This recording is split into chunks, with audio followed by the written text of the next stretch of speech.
Hello, thank you for joining us on CoreTV News at 4. I am Frank Omalape, and here are some of the reports we're filing at this hour.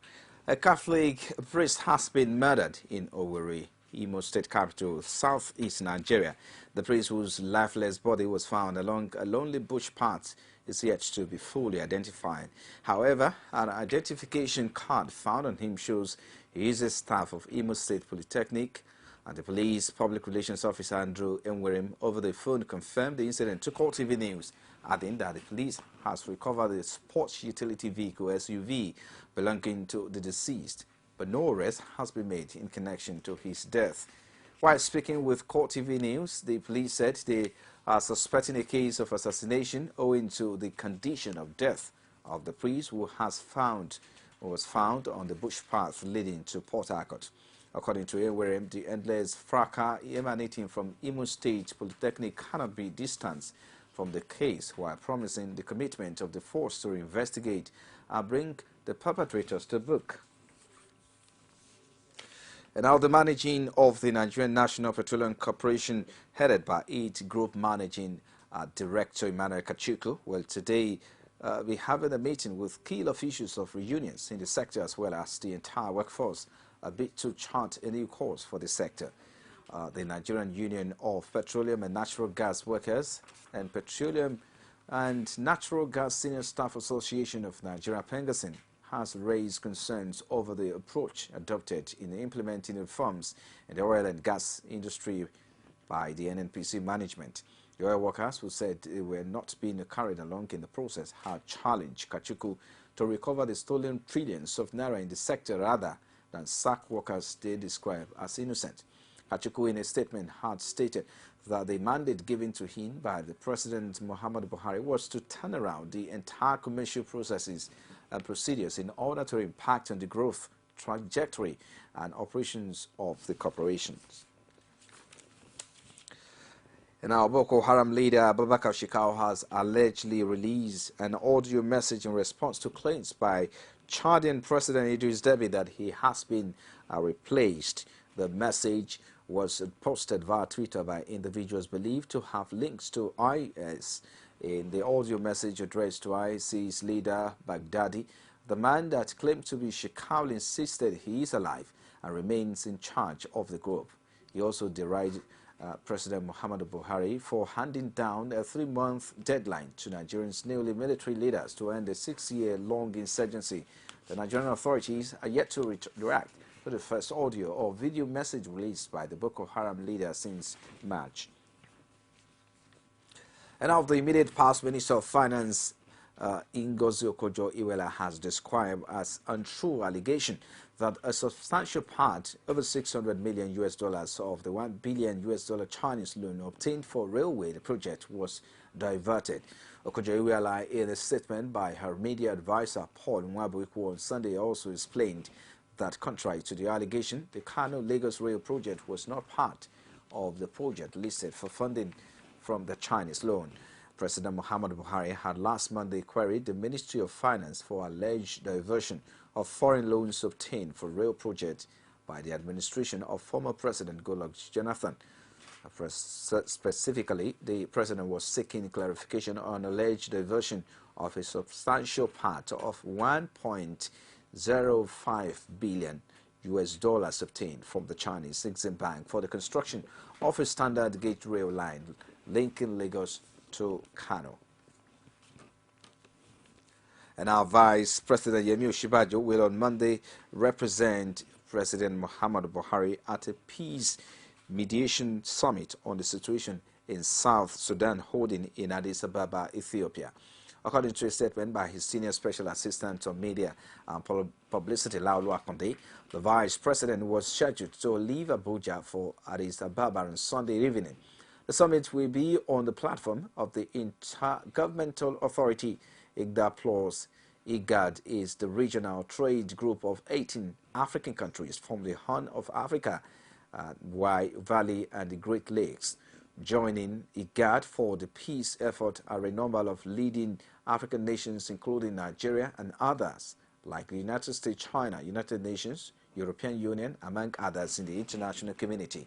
The Vice President, who will join other leaders from the continent and outside, include the Prime Minister of Ethiopia, Haile Mariam Desalegn, will return to Abuja later on Monday. And now some members of the House of Representatives have been complaining about poor infrastructure in their constituencies. This was before the lawmakers proceeded on a 6-week recess. Federal legislators representing some parts of the Southwest are particularly concerned about major economic roads in their constituencies. National Assembly correspondent Basi Aye has details. Legislators in the National Assembly may not be attending plenary for the next 6 weeks, but the needs of their constituents still remain top on their agenda. And although lots of issues and constituency yearning cropped up in the weeks following the inauguration of the 8th House, infrastructure development and rehabilitation appeared to be most popular. One of such is that which concerns the Ikorodu-Itokin-Ijebode Highway connecting Lagos and Ogun states. The member representing Ikorodu, Babajimi Benson, says the deplorable state of the roads constructed over 40 years ago is a setback for economic growth. The Southwest is a very vibrant area, and mostly Southwest people are traders, they're industrialists, so a lot of goods and services that go back and forth. So we also need good roads. You know, as you're aware, the oil prices are dwindling, so people need to up the skill. We need to encourage manufacturers to manufacture goods and services. For them to get their manufactured goods to the marketplace, you need good roads. His colleague representing Egbado North and Imeko Afon in Ogun State is particular about bringing development to Nigerians in border communities.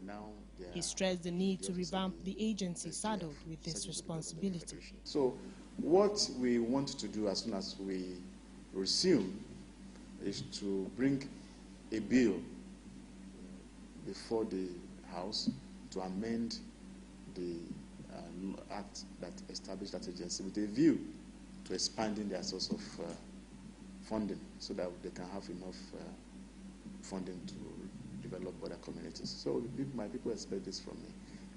While these legislators make efforts to push forward their constituency's agenda, analysts, however, insist on ensuring that the process of implementation is followed through. Basi Aye, CoreTV News, Abuja. And now the Tunde Olatunde group of the People's Democratic Party, AKT chapter, has accused the Do-Fale faction of contravening a court order asking parties to maintain status quo after the expulsion from the party. Against this backdrop, the Olatunde faction and the embattled secretary Tope Aluko, however, vowed to pursue the matter to a logical conclusion. Our correspondent Rashid has details. For the first time to the news of his expulsion and that of his group, factional chairman of the PDP in Ekiti State, Tunde Olatunde, has stressed that the judiciary will make them triumph if the party's national leadership fails to resolve the crisis. It's not constitutional, it's null and void. And before that time, we have served them the court process. They have ignored the court process and went ahead to do their illegality. The national body has come to the knowledge of it. The court is aware of it. And if the national body cannot handle it, the court will handle it. The embattled secretary, Tope Aluko, in his words, expresses disappointment over the expulsion, describing the scenario as shameful. I've been using my grassroots for PDP. I've been using my connection for PDP. But today, people are showing me that I am more of an Ekiti man, not a PDP man. And I promise not to let them down. From now on, I'll be behaving like an Ekiti man and not solely on party issue again. But reacting to the crisis, Ekiti State APC says happiness in the PDP is expected, but warned against the crisis degenerating into a statewide problem by the warring factions. If the trend in PDP is not immediately curtailed, particularly by the people that matters, the Ekiti prominent people and security agencies, if it is not quickly checked, then it's likely that it might turn to be a kind of state thing, that Ekiti might likely be worse than we are witnessing now. With the PDP crisis taking a new twist, only time will tell what will be the next line of action from the warring parties. Rashid, CoreTV News, Ado Ekiti. You're still watching CoreTV News at 4. We'll take a break now. Be back with more stories. Stay with us.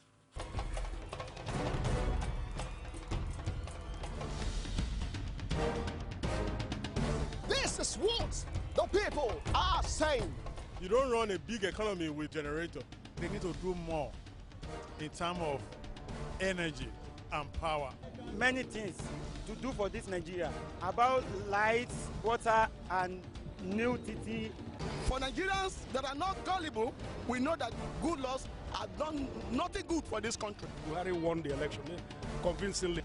Talk to your husband that you should keep promise about what you said. And because people are watching you, you know, another election is coming. Also, some people will stand for Yoruba land. Will be strong man. We don't die. This nation is moving forward. The best is going to take place. The people giving voice to the voiceless. You're watching the CoreTV News at 4 live from our Lagos studios. All our top stories can be found on our social media platforms. It's facebook.com/CoreTV News. You can also follow at CoreTV News NG. So for live streaming, subscribe to our YouTube channel, youtube.com/CoreTV TV space, the news. And now the Kaduna State government has warned agencies against blanket marking of building and neighborhoods. It also assured members of the public not to be afraid of what it described as ongoing effort of land recovery. The government said in a statement signed by the Special Assistant to the Governor on Media, Samuel Arua, that all cases of encroachment on government land will be handled on a case-by-case basis. The government also clarified that local government councils have no role in the land recovery process beyond gathering and forwarding relevant information to the appropriate agencies. It added that it would not go back on its determination to recover lands belonging to public institutions, including those that have been illegally excised. In an effort to improve on the processes of revenue generation and collection in the state, the Lagos State Governor Akinwumi Ambode has approved the operation of a single account in the state effective from September 1, 2015. According to a statement issued by the Permanent Secretary Accountant General of the state, Abimbola Maro, the state government took the decision to address the challenges previously faced with the operation of the multiple account system. Governor Ambode said the operation of a Treasury single account, a TSA, aside from providing transparency and accountability, will also encourage taxpayers to request for a single account before making their payments. The development is in line with the move by President Muhammadu Buhari to ensure that all government revenue accrues to one consolidated account. And now the Lagos State Domestic and Sexual Violence Response Team has concluded training for 190 officials of the State Emergency Command and Control Center on how to receive reports of sexual and gender-based violence incidents in the state. Coordinator of the agency, Titi Lola Vivoradini, told journalists on Sunday that the officials were trained on how to receive reports of sexual and gender-based violence. This is just as the state government also approved the use of 112 toll-free emergency line to report cases of rape, defilement, domestic violence, child abuse, neglect, maltreatment, and other sexual assaults, assuring that information provided will be passed across, while the concerned agencies will be notified immediately. She said aside the dissemination of the information to the appropriate agencies for appropriate action, callers will be informed of relevant steps to be taken depending on the nature of the call. And now Imo State Women marks its August meeting celebration at the weekend with the theme Dare to Dream. The August meeting had in attendance the wife of the Vice President Oludolapo Osinbajo and dignitaries across the 27 local governments of the state witnessed a lot of pomp and pageantry. A correspondent Ajibade Officer has the rest of the story. Much talked about Imo Women August meeting came up with lots of pageantry, with most of the participants decked in their cultural attires to celebrate the day.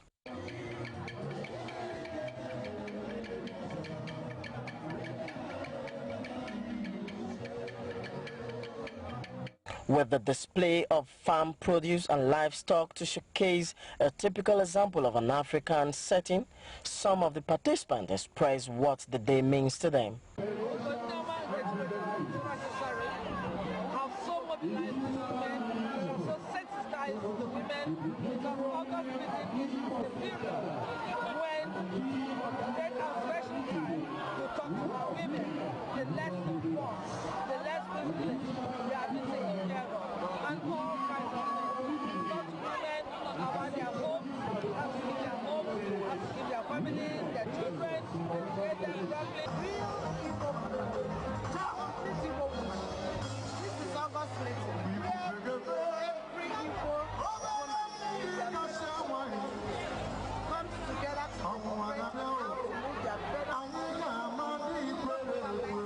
Men are not also left out at the event, as most of them were on hands to celebrate along with their wives. They will know that there is room for them to think bigger than what they think they are, because, like I said, they need to train. This program,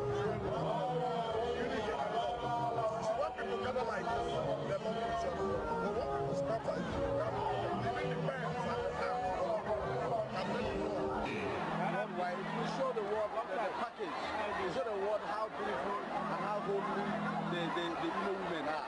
Oludolapo Osinbajo, wife of the vice president, who represented the First Lady Aisha Buhari at the event, and Governor Rochas Okorocha, who was there to support his wife, who had been the brain behind the annual celebration of the August meeting, gave their remarks. The unity and the love of Imo State is legendary.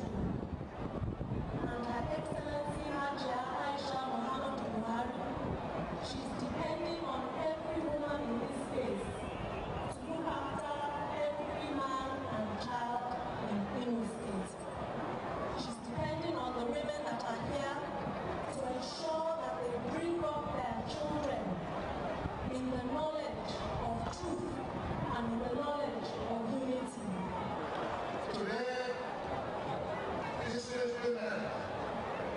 That the great Igbo women in their tradition and culture are gathered again to do that which they know how best to do. Several competitions were also featured, and dancing competition among women of 50 years old and above caught the eyes the most. The amazing step by the aged women got virtually everyone entertained. Other state first ladies such as Enugu, Benue, Abia, Edo and Nasarawa states present at the event certainly did not get bored.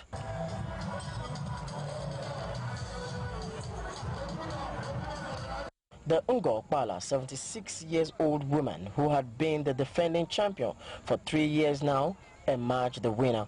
Ajibade Awofeso, CoreTV News, Owerri.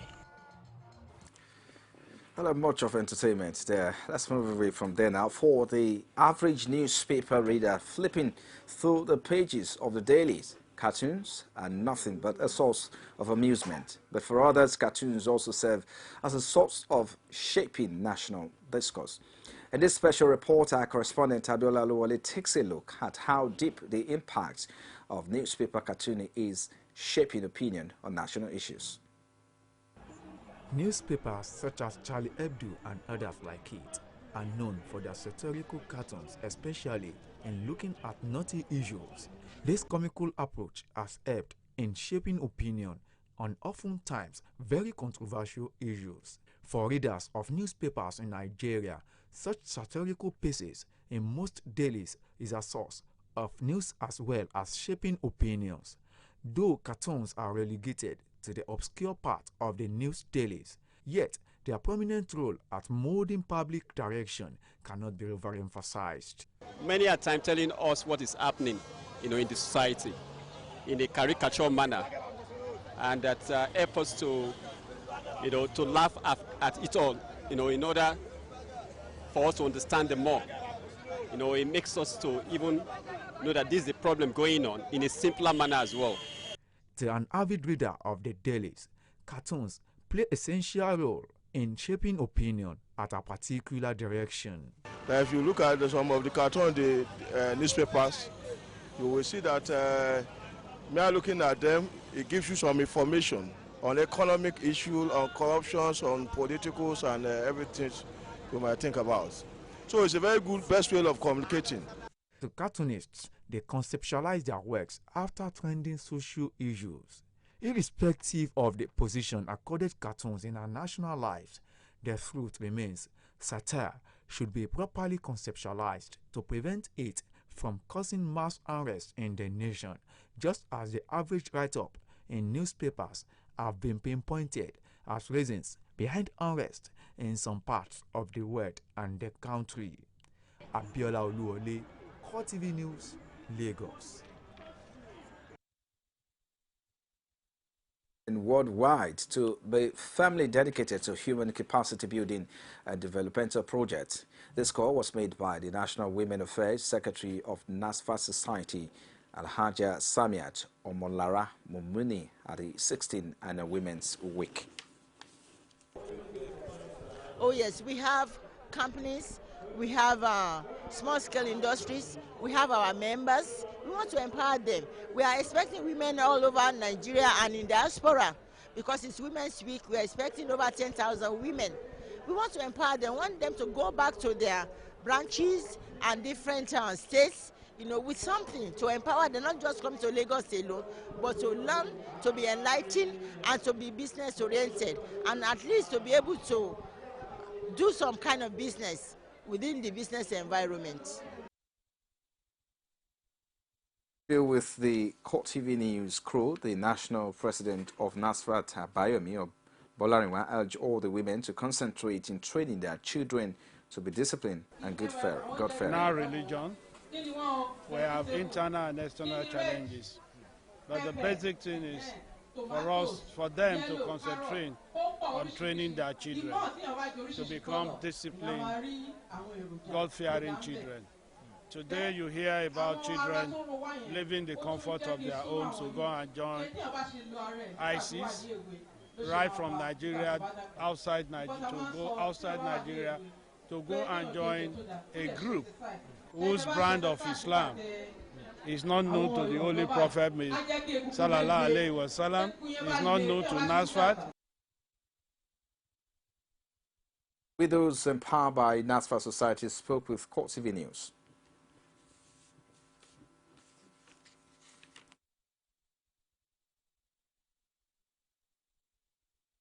The motive behind the event is to empower our women in order to upgrade them in their career progression, as well as to be a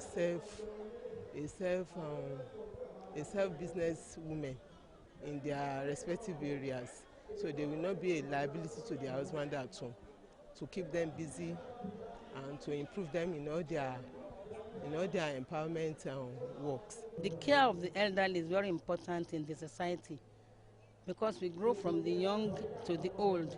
When we are young, we can move about, we can do all sorts of things. But when we are old, we should be catered for as a body, as in the home, and even in society. This type of program gives support with counsel. She interacts with other widows. They share experiences. We are able to give them the needed counseling, the needed support on how to go on without the husband.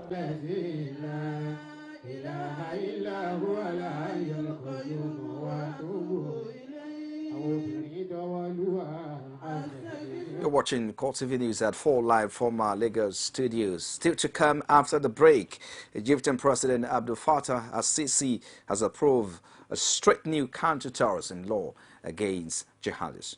That's after this break. You can now watch CoreTV News live from anywhere in the world on our website www.coretvnews.com. Click on Live TV on our website and watch us live. And welcome to CoreTV Primetime News. To follow us on Twitter, click on Twitter icon on our website. On Facebook, click on the Facebook and YouTube to see all our previous news production. You can also watch us live on YouTube. Click CoreTV, leave a space, then news. CoreTV News, a 24-hour news station. Outside Nigeria now, the Egyptian President Abdel Fattah al-Sisi has approved stringent new counter-terrorism laws to fight a growing jihadist insurgency.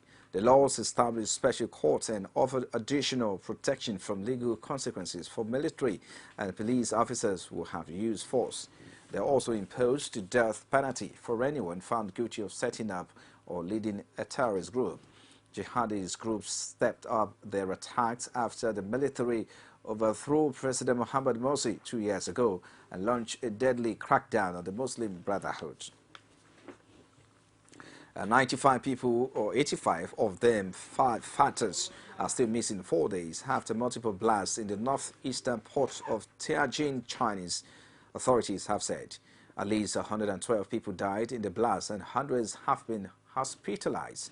The explosions in a warehouse containing hazardous chemicals were so powerful that few of the recovered bodies have been identified. Dozens of websites in China have been shut down for allegedly spreading rumors. The state news agency Xinhua said 50 sites were accused of creating panic by publishing unverified information about the blast. Hundreds of social media accounts have also been closed down since the explosions on Wednesday. Chinese Premier Li Keqiang arrived at the scene of the blast on Sunday. An all Iraqi parliamentary panel has called for former Prime Minister Nouri Maliki to face trial over the fall of the northern city of Mosul to Islamic State. More than 30 other officials, including former Mosul Governor Athil al-Nujaifi, were also blamed in the effort. The militant seized Mosul in a sweep across north and west Iraq last year. Maliki, a Shia, is seen as having fanned sectarian tensions leading to a growth of discontent in those famous Sunni Arab areas captured by ISIS. As later Prime Minister Haider al-Abadi declared the way for a court-martial of military commanders who would abandon their posts as another city, Ramadi, fell to IS in May this year. The moves come as the current government launches a major campaign to combat corruption and mismanagement. Abadi unveiled the 7-point plan a week ago. Iraqis have staged irregular protests in recent weeks against corruption and incompetence triggered by power shortages during a heat wave. And now Real Madrid, that's in sport now, Real Madrid has signed a new contract with Sergio Ramos, which will keep him in the club until 2020. The 29-year-old's previous deal was due to expire in 2017, while the Manchester United kept a close eye on the defender's situation at the Santiago Bernabeu. Ramos, however, has now decided to snub a potential move to Old Trafford in favor of a prolonged stay with Madrid. Sergio Ramos came through the ranks of the Sevilla Youth Academy and joined Madrid in the summer of 2005. He has since deployed and developed into a key player at Madrid, making well over 400 official appearances in all competitions. And now Niger State and the team and the Arafai Queens of Kaduna State are the weekend emerged winners of the male and female Nigeria Hockey Super League in Kaduna. And Niger State won 6 matches and lost 1 to win the male category of the week-long tournament, while the Kaduna women team won 3 matches and drew 1 to win in the female category with 10 points. Both teams also secured tickets to represent Nigeria at the African Club Championship. Speaking after the final presentation, some of the board members have called on state governments, corporate organizations, and wealthy individuals to help popularize this sport. For the future, we can also go down to the local government so that we can catch them young and then bring them up. From what I have seen so far and what I have heard from some of the officials, the standard of hockey has gone up considerably over the last few years. States usually are the best hosts.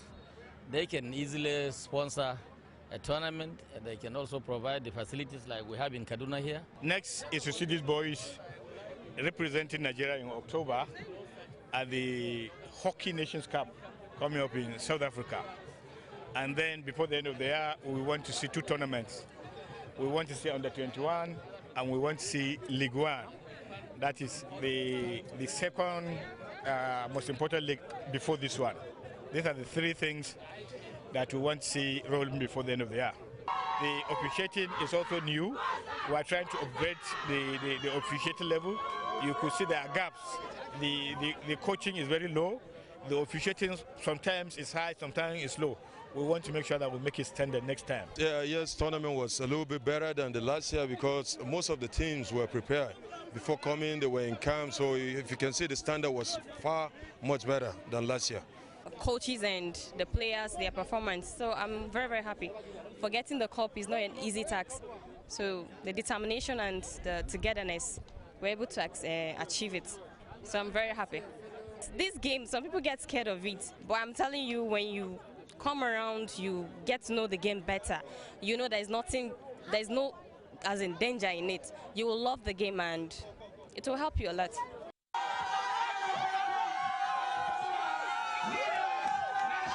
And finally in sports now, Manchester City laid down a significant early marker in the Premier League title race with a commanding dismissal of champions Chelsea at Etihad Stadium. Chelsea manager Jose Mourinho's turbulent week, shaped by the controversy surrounding the demotion of medical staff Evan Canero and John Fearn, ended in misery as he saw his side outclassed by a resurgent City. Sergio Aguero had been thwarted 3 times by Chelsea keeper Msi Begjofi before giving City a deserved lead just after the half hour, an advantage they never looked like losing. City's superiority was emphasized with 2 more late goals as captain Vincent Kompany headed in David Silva's corner, and midfielder Fernandinho sent a thunderous finish past Bejovic, whose excellent performance was just about the only positive for Chelsea. City manager Manuel Pellegrini was left frustrated last season as his lavishly talented squad failed to live up to their potential, but all the riches were on show in front of a record crowd of 54,331 at the newly attended Etihad, as they demonstrated a desire to reclaim the title Chelsea took from them last season. Well, it does a wrap on CoreTV News at 4. Thank you for watching. I am Frank Omalape. Bye for now.